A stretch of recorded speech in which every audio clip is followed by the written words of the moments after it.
Hi friends, welcome to Ramani fashions. ఇప్పుడైతే చూడండి, ఈ శారీస్ అన్ని మన పేజీలో వండి ఇప్పుడు ఆన్లైన్లో ట్రెండింగ్ ఉన్న కలెక్షన్ అంతా మన దగ్గర ఉంది. తెలుసు కదా మీ అందరికీ.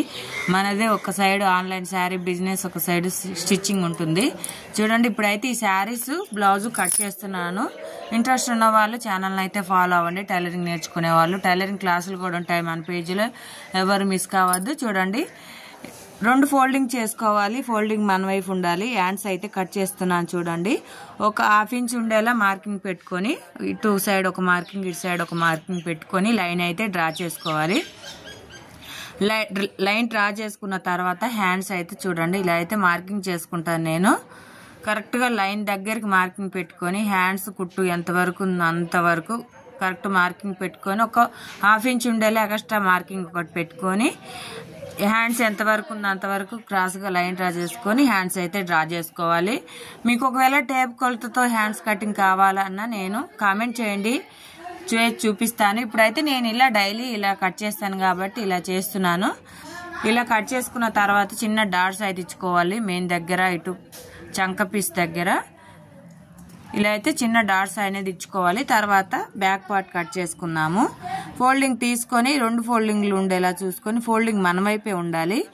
ఎందుకంటే బ్యాక్ ఓపెన్ కాదు, ఫ్రంట్ ఓపెన్. ఈ బ్లౌజ్ వచ్చేసి బ్లౌజ్ నడుము కొలత ఎంత ఉందని మొత్తం కాజా పట్టి వదిలేసి కొలత తీసుకుంటే 30 ఉంది. 30ని 4 భాగాలు చేసుకుంటే 7.5 వస్తుంది. ఇలా 7.5కి ఒక మార్కింగ్ పెట్టుకోవాలి. 4 మడతలు అయితే వేసుకోవాలి టేప్ని, నేను చూపిస్తున్నట్టుగా. 7.5 దగ్గర ఒక మార్కింగ్, ఒక 1 ఇంచ్ యాడ్ చేసుకోవాలి. ఒక మార్కింగ్ 2 ఇంచెస్ ఖర్చు కోసం. 1 ఇంచ్ ఎందుకంటే డాట్స్ కోసం, మనం బ్యాక్ సైడ్ డాట్స్ వేస్తాం కదా, దానికోసం అయితే ఒక 1 ఇంచ్ యాడ్ చేసుకోవాలి. బ్లౌజ్ పొడుగు బ్యాక్ సైడ్ మనం డాట్ వేస్తాం కదా, డాట్ నుంచి షోల్డర్కి ఎంత ఉంది, మనకి 14 వచ్చింది బ్లౌజ్. అది బ్లౌజ్ ఒక 1 ఇంచ్ యాడ్ చేసుకోవాలి.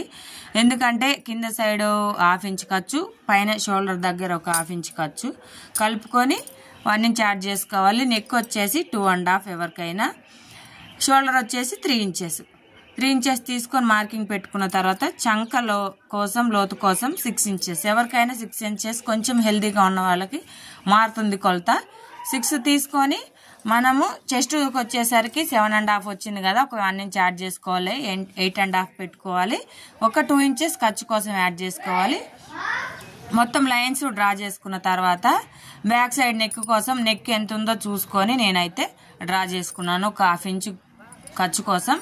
మనకి బ్యాక్ సైడ్ ఖర్చు నెక్ బాగా రావాలి అంటే ఒక 1/2 ఇంచ్ యాడ్ చేసుకోవాలి. మనం నెక్ పైన 2.5 తీసుకున్నాం కదా, కింద వచ్చేసి 3 ఇంచులు తీసుకొని లైన్ అనేది డ్రా చేసుకోవాలి. చంక దగ్గర, చంక లోతు తీసుకోవటానికి మూల దగ్గర ఒక 1.5 అయితే మార్కింగ్ చేసుకున్నాను. చూడండి, ఇలా క్రాస్ స్కేల్ ఉంటే మనకి నెక్ చూడండి ఎంత నీట్గా వచ్చిందో రౌండ్గా. ఇలా చంక దగ్గర మనకి రౌండ్ తీసుకునే కాడ ఈ క్రాస్ స్కేల్ అనేది బాగా యూజ్ అవుతుంది. బిగినర్స్కి ఇంకా బాగా చాలా యూజ్ అవుతుంది. ఇలా ట్రై చేయండి. నేను చెప్పిన విధంగా మీ బ్లౌజ్ మీరు కటింగ్ అండ్ స్టిచ్చింగ్ చేసుకుంటే చాలా బాగా కటింగ్ చేసుకోవచ్చు, స్టిచ్చింగ్ చేసుకోవచ్చు. ఇలా మనం మార్కింగ్ మీద నీట్గా కట్ చేసుకోవాలి. మనకి షోల్డర్ జారిపోకుండా, ఇప్పుడు మెయిన్ ముఖ్యంగా మనకి షోల్డర్ జారిపోకుండా ఇలా కటింగ్ చేసుకోవాలి, చూపిస్తాను. చూడండి, ఒక 1/2 ఇంచ్ వదిలేసి షోల్డర్ నెక్ వైపు, చంక వైపు మాత్రం మామూలుగా మనం చేసుకున్న మార్కింగ్ మీదే కటింగ్ చేసుకోవాలి. నెక్ వైపు ఒక 1/2 ఇంచ్ క్రాస్గా కట్ చేసుకుంటే మనకి షోల్డర్ అనేది జారిపోదు, నీట్గా ఉంటుంది. చూడండి ఎంత నీట్గా వచ్చిందో బ్యాక్ పార్ట్. ఈ బ్యాక్ పార్ట్ ఆధారంగా ఫ్రంట్ పార్ట్ కట్ చేసుకుందాం. ఒక 2 ఇంచెస్ ఉండేలాగా ఫోల్డింగ్ చేసుకుంటాను నేనైతే. ఇది నా స్టైలు. 2 ఇంచెస్ ఉండేలా మడుచుకొని మొత్తం బ్లౌజ్ ఎలా ఉందో అలా నీట్గా మార్కింగ్ పెట్టుకుందాం. మార్కింగ్ పెట్టుకున్న తర్వాత నీట్గా అనేది మార్కింగ్ పెట్టుకోవాలి. ఇలా క్రాసులు పోతే బ్లౌజ్ ఫ్రంట్ పార్టే మనకి బ్లౌజ్కి ముఖ్యం, వేస్ట్ అయిపోతుంది. నీట్గా మనకి బ్యాక్ పార్ట్ ఆధారంగా మార్కింగ్ అనేది పెట్టుకోవాలి. ఇప్పుడు వచ్చేసి ఫ్రంట్ పార్ట్ నెక్ ఉక్సులు పట్టితోటి తీసుకుంటాను. మనకి నెక్ కొలుచుకున్నాము, అలా వచ్చింది. మనకి నెక్ కాకపోయినా ఉక్సులు పట్టి పొడవు తీసుకున్నా సరిపోతుంది. ఇలా ఆది బ్లౌజ్తో కాకపోయినా ఉక్సులు పట్టి పొడవు తీసుకొని 2.5 టేప్తో ఒక మార్కింగ్ చేసుకొని, మార్కింగ్లో మనం రౌండ్ తీసుకున్న బ్లౌజ్ నెక్ వస్తుంది. అలా అయినా ఆ టిప్ కూడా పనికి వస్తుంది. మనకి మెయిన్ డాట్ కోసం 2.5, ఇది షేప్ పట్టి డాట్ కోసం ఒక 1 ఇంచ్ యాడ్ చేసుకొని క్రాస్ గా లైన్ డ్రా చేసుకున్నాను. ఈ చంకకి కొంచెం ఒక 1/2 ఇంచ్ లోతు ఉండేలా, మనకి చంక దగ్గర ముడతలు లేకుండా రావాలి అంటే నీట్ గా బ్లౌజ్ ఒక 1/2 ఇంచ్ ఉండేలా మార్కింగ్ పెట్టుకొని నీట్ గా మార్కింగ్ మీద అనేది అలా కటింగ్ చేసుకోవాలి. చాలా నీట్ గా వస్తుంది. నేను చెప్పిన విధంగా మీరు గానీ మార్కింగ్ పెట్టుకొని కటింగ్ చేస్తే చూడండి, మనం మార్కింగ్ మీద నీట్ గా కట్ చేసుకోవాలి. నాకు కటింగ్ అలవాటు ఉంది కాబట్టి నేను అలా జరుపుకుంటున్నాను. వీడియో తీస్తున్నానని మీరు అలా జరపకూడదు, మీరు జరగాలి. మనం బ్లౌజ్ పీస్ని అటు ఇటు జరపకూడదు, ఎందుకంటే ఎక్కువ తక్కువ వస్తుంది. నీట్గా నేను చెప్పిన విధంగా కట్ చేసుకోండి. డాట్ ఇచ్చుకున్నాం కదా, అక్కడ చిన్న కట్స్ అనేవి పెట్టుకోవాలి మెయిన్ డాట్ కోసం, అది షేప్ పట్టి జాయింట్ కోసం. ఇప్పుడు వచ్చేసి షేప్ బెల్ట్లు అనేది కటింగ్ చేసుకున్నాను. చూడండి, డబల్ షేప్ పట్టి వస్తుంది. మనకి చిన్న బ్లౌజ్ కాబట్టి ఇది డబల్ షేప్ పట్టి వస్తుంది.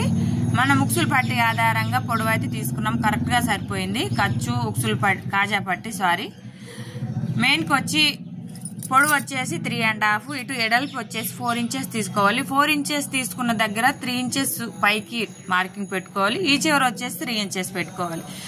ఈ 3 డాట్లు కలుపుకుంటూ క్రాస్ గా ఒక లైన్ అయితే డ్రా చేసుకోవాలి. చూడండి, షేప్ బెల్ట్ అనేది బిగినర్స్ కూడా నీట్ గా వస్తుంది. ఫినిషింగ్ అనేది ముడతలు లేకుండా మనం మార్కింగ్ ఆధారంగా నీట్ గా ఎక్కువ తక్కువ లేకుండా కట్ చేసుకున్నామంటే నేను చెప్పిన విధంగా బ్లౌజ్ అనేది నీట్ గా వస్తుందండి. ఇది వచ్చేసి బ్యాక్ పార్ట్ మనము బెల్ట్ వేసుకుంటాం కదా, దానికోసం అయితే నీట్ గా ఒక లైన్ క్రాస్ స్ట్రైట్ పీస్ అయితే కట్ చేసుకుంటున్నాను. ఇప్పుడు వచ్చేసి మనకి నెక్కి క్రాస్ పీస్ వేస్తాం కదా, ఇది వచ్చేసి క్రాస్ పీస్. మామూలుగా బిగినర్స్ అయితే ఒక 1 ఇంచ్ ఉండేలాగా మార్కింగ్ పెట్టుకొని స్కేల్ తోటి లైన్ డ్రా చేసుకొని అయినా కట్ చేసుకోవచ్చు. మనకి అలవాటు కాబట్టి అలానే చేస్తున్నాను. చూడండి ఎంత స్ట్రైట్ గా వచ్చాయో, అలా స్ట్రైట్ గా రావాలి, ఎక్కువ తక్కువలు రాకుండా. ఇప్పుడు వచ్చేసి ఈ పీసులన్నీ మనకి బ్లౌజ్ అయిపోయేదాకా ఉండాలి. మెయిన్ ఫ్యాబ్రిక్ మీద పెట్టి కట్ చేస్తున్నాను. చూడండి, బ్యాక్ పార్ట్ మనకి బ్యాక్ పార్ట్ మెయిన్ ఫ్యాబ్రిక్ మీద పెట్టి కట్ చేసేటప్పుడు ఒక 1/2 ఇంచ్ ఎక్స్ట్రా చూసుకొని కట్ చేసుకోవాలి. ఎందుకంటే మనకి బిగినర్స్ కి చాలా బాగా యూజ్ అవుతుంది. టిప్పు ఎక్కువ తక్కువలు రావాలి. ఒక 1/2 ఇంచ్ ఉండేలాగా కటింగ్ చేసుకోవాలి. ఎందుకంటే కాబట్టి ఎటు పడితే ఒక 1/2 ఇంచ్ ఉండేలా కట్ చేసుకుంటే ఇలా అయితే కట్ చేసుకోవాలి.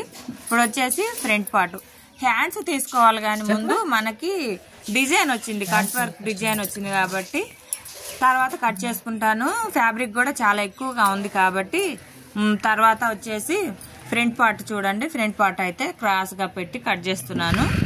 మీరు నేను చెప్పిన విధంగా మార్కింగ్ పెట్టుకుంటూ టేప్ కొలతలతో అయినా ఆది బ్లౌజ్ తోటి అయినా నీట్ గా ఇలా కటింగ్ అండ్ స్టిచ్చింగ్ చేసుకుంటే మీ బ్లౌజ్ ఒక చిన్న మిషన్ ఉండాలండి. మీ బ్లౌజ్ మీరే స్టిచ్చింగ్ చేసుకోవచ్చు.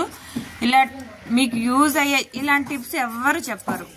ఇలా నీట్గా ఒక 1/2 ఇంచ్ ఉండేలా కట్ చేసుకొని ఇప్పుడు వచ్చేసి హ్యాండ్స్ ఇప్పుడు డిజైన్ వచ్చింది, బటర్ఫ్లై డిజైన్ వచ్చింది కాబట్టి హ్యాండ్స్ అయితే కట్ చేయలేదు. చూసుకొని నిదానంగా స్టిచ్చింగ్ చేసేటప్పుడు కట్ చేసుకుంటాను. 3 వచ్చాయి తర్వాత చూపిస్తాను. ఒకటేమో ఫ్రంట్ పార్ట్ నెక్ దగ్గర వేద్దాం అనుకుంటున్నాను, రెండేమో హ్యాండ్స్ కి వేద్దాం అనుకుంటున్నాను. చూడండి అలా అవుతుంది. సెట్ చేసి కట్ చేసి వేయాలి. నేను స్టిచ్చింగ్ చేసేటప్పుడు కట్ చేస్తాను. వీడియో చిన్న లైక్